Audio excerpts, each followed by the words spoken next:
बांग्लादेश की पीएम शेख हसीना गुरुवार को आरक्षण विरोधी हिंसक प्रदर्शन के बाद हुए नुकसान को देखने के लिए मीरपुर 10 मेट्रो स्टेशन का दौरा करने पहुंची।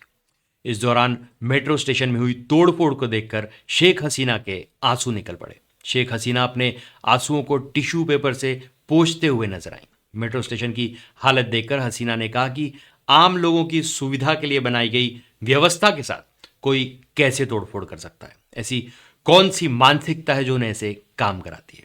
प्रधानमंत्री ने आगे कहा कि ढाका शहर जाम से परेशान रहता है। मेट्रो बनी तो लोगों को राहत मिली, लेकिन अब इसे बर्बाद कर दिया है और मैं इसे बर्दाश्त नहीं कर सकती।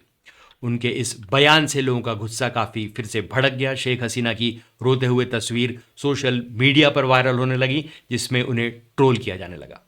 सोशल मीडिया पर लोग शेख हसीना के आंसू को घड़ियाली आंसू बता रहे हैं। लोगों ने सवाल उठाया कि प्रधानमंत्री ने प्रदर्शन में मारे गए लोगों और उनके परिवार के लिए इतना दुख नहीं जताया जितना वे मेट्रो स्टेशन में हुए नुकसान पर जता रही हैं। उन्होंने पूछा कि शेख हसीना ने छात्रों की मौत पर आंसू क्यों नहीं बहाए। दरअसल बांग्लादेश में पिछले 1 महीने से आरक्षण के विरोध में यूनिवर्सिटी छात्रों द्वारा हिंसक प्रदर्शन किए जा रहे हैं। इस दौरान प्रदर्शनकारियों ने कई जगहों पर आगजनी और तोड़फोड़ की। पुलिस के साथ हुई झड़प में 200 से अधिक लोगों की मौत हो गई। मीरपुर 10 बांग्लादेश का सबसे व्यस्त और आधुनिक मेट्रो स्टेशन था। अब इसे बंद किया जा चुका है। प्रदर्शनकारियों ने मीरपुर 10 मेट्रो स्टेशन को बुरी तरह नुकसान पहुंचाया। इसमें मेट्रो की वेंडिंग मशीन और सिग्नल कंट्रोलिंग स्टेशन को नुकसान पहुंचा है। मेट्रो रेल से एक अधिकारी ने कहा कि ट्रेन को दोबारा शुरू करने में कितने दिन लगेंगे यह जानना में भी कम से कम 2 हफ्ते लगेंगे। रेलवे पर सुरक्षा इंतजामों का पूरी टेस्टिंग होने के बाद ही पहले की तरह मेट्रो व्यवस्था शुरू होगी।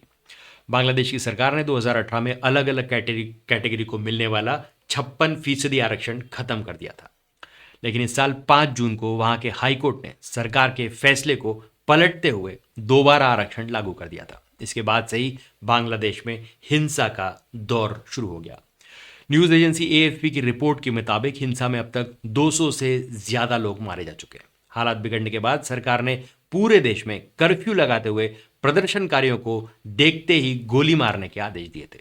हालात संभालने के लिए पुलिस की जगह सेना तैनात की गई थी। बांग्लादेश के सुप्रीम कोर्ट ने 21 जुलाई को सरकारी नौकरियों में 56% आरक्षण देने के ढाका हाईकोर्ट के फैसले को पलट दिया। कोर्ट ने रविवार को आदेश जारी करते हुए आरक्षण को 56 से घटाकर 7% कर दिया। इसमें से स्वतंत्रता सेनानियों के परिवार वालों को 5% आरक्षण मिलेगा, जो पहले 30% था। बाकी 2% में एथनिक माइनॉरिटी, ट्रांसजेंडर और दिव्यांग शामिल होंगे। सुप्रीम कोर्ट ने कहा कि 93% नौकरियां मेरिट के आधार पर मिलेंगी। बांग्लादेश 1971 में आज़ाद हुआ था। बांग्लादेशी अखबार द डेली स्टार की रिपोर्ट के मुताबिक इसी साल से वहां पर 80% कोटा सिस्टम लागू हुआ।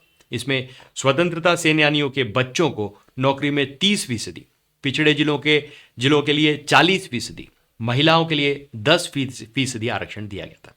सामान्य छात्रों के लिए सिर्फ 20% सीटें रखी गई थी।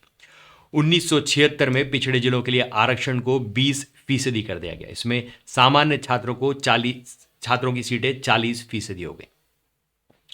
1985 में पिछड़े जिलों का आरक्षण और घटाकर 10% कर दिया गया और अल्पसंख्यकों के लिए 5% का कोटा जोड़ा गया। इसमें सामान्य छात्रों के लिए 45% सीटें हो गई। शुरू में स्वतंत्रता सेनानियों के बेटियों को ही आरक्षण मिलता था, लेकिन 2009 में इसमें पोते पोतियों को भी जोड़ दिया गया।